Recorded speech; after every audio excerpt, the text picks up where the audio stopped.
Alright, we're going to do two examples of graphing a parabola in what's called standard form. And standard form is f of x equals ax squared plus bx plus c, of course, where the a is not 0. The vertex can be obtained by completing the square, and it's going to be negative b over 2a comma f of negative b over 2a. Your axis of symmetry is going to be x equals negative b over 2a. So we're going to do an example of how to find this on the next slide here. Alright, so we're going to look at f of x equals x squared minus 4x plus 3. And if you're doing quadratic formula, we've been finding our a, b, and c's. For this, we only need to find a and b. A is the coefficient on the x squared, which is just 1. B is the coefficient on the linear term, which is the x term here, which is negative 4. So the x coordinate of our vertex is going to be negative b over 2a, which we remember negative sign with the formula, negative negative 4 divided by 2 times 1. Alright, and then we'll go ahead and simplify that down, and we're going to get the x coordinate of our vertex is 2. To find the y coordinate, we simply plug that in and find the y value. So just routine computations, nothing too exciting here. The a is 1, so that's positive, so that means this is going to open up when we graph it on the next slide here. Okay. So when we're all done with the routine computations, we get negative 1 as the y coordinate. So our vertex is going to be 2 comma negative 1.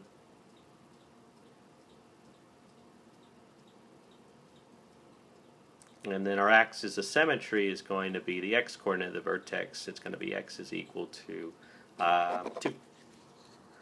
So go ahead and graph that. So we'll just rewrite that information.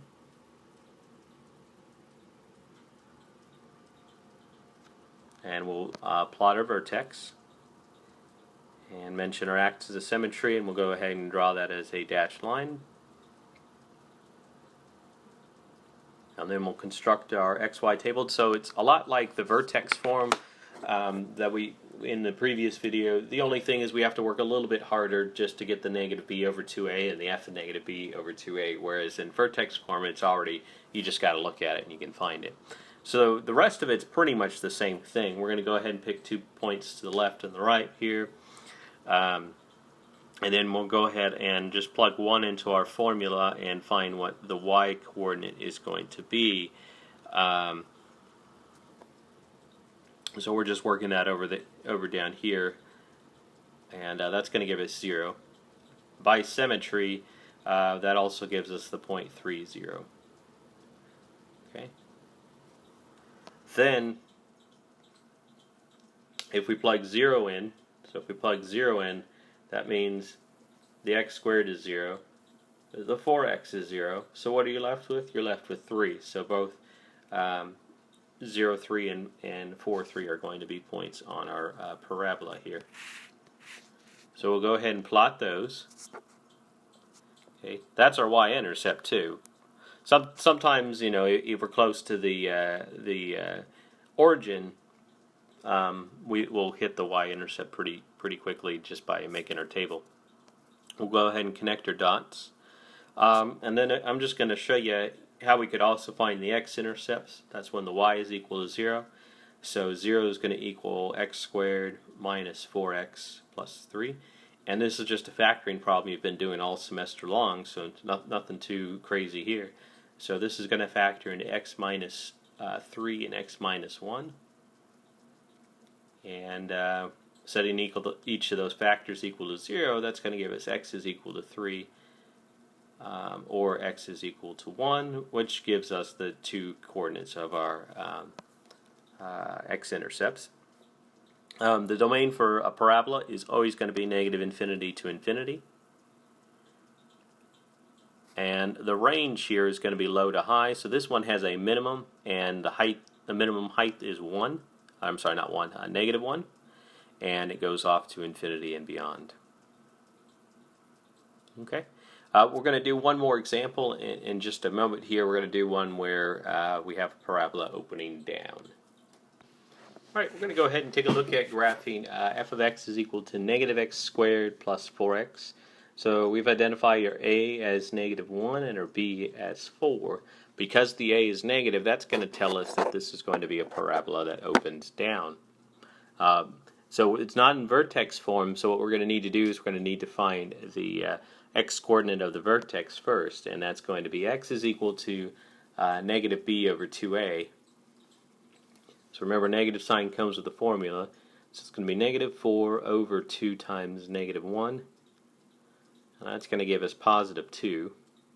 To find the y-coordinate, we just simply plug 2 into our function, or your formula, whatever you want to call it, and we'll go ahead and work that out. So we square before we apply the negative, so it's going to be negative 4 plus 8, and that's going to give us positive 4. So our vertex is going to be 2 comma 4.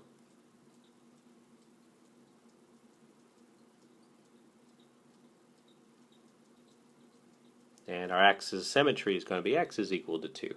It's always equal to the x-coordinate of the vertex. So we'll go ahead and plot that in.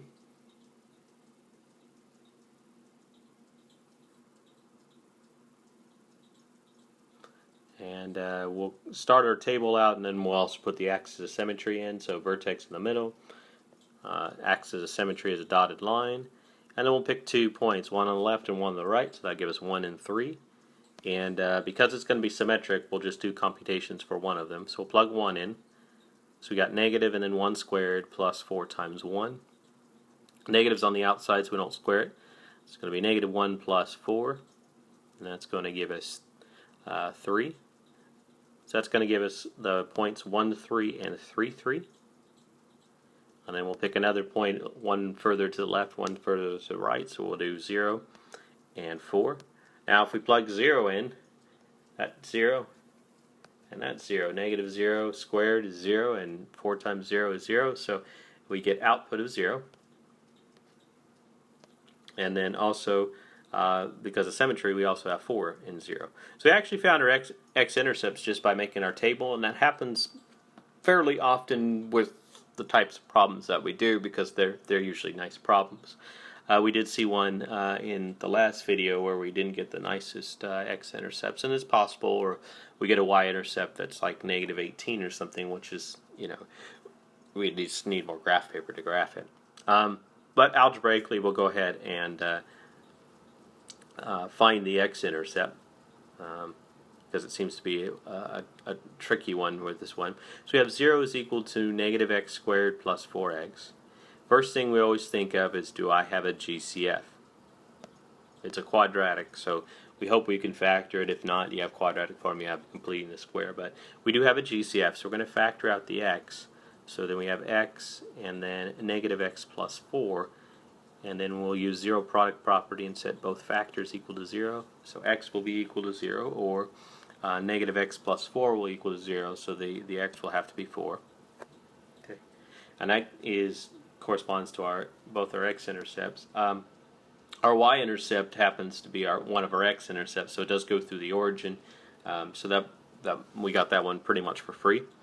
And then we'll go ahead and draw a nice smooth graph. The domain for any parabola is going to be negative infinity to infinity, for any polynomial for that matter. The range is low to high, so the lowest it gets is negative infinity, and the tallest it gets is 4. And this one does have a maximum. Okay, so there's not a whole huge difference between being in vertex form and then being in standard form. Vertex form, you can get your vertex, and then that's the key that's gonna be your min or your max. Then you construct your table around that. You know how to find your x and your y-intercepts. Once you have the graph, then it's pretty easy to find the domain and the range. Usually you're just using the graph to find the range. The domain is always going to be negative infinity to infinity. In standard form, the thing that you need to remember is the negative b over 2a. That's going to give you the x-coordinate of the vertex. Then you plug that in and find the y coordinate of the vertex. And just with some practice, you'll get the hang of this, and you'll be drawing much more beautiful graphs than I will.